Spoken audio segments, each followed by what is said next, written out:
మీకు తెలిసి ఉంటాది, ఇన్ని దీపాలు ఇక్కడ వెలుగుతున్నాయి. You find so many bulbs here burning. అదే రీతిగా దీపావళి రోజు ఒక దీపం నుంచి అనేక దీపాలు అంటించుకుంటూ పోతుంటాం.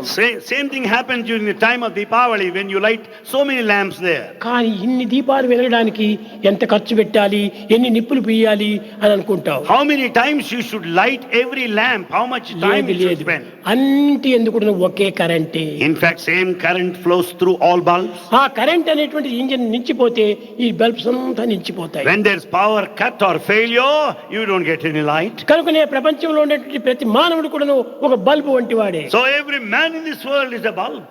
కానీ భగవంతుడే దీనికి తగినటువంటి ఒక జనరేటర్.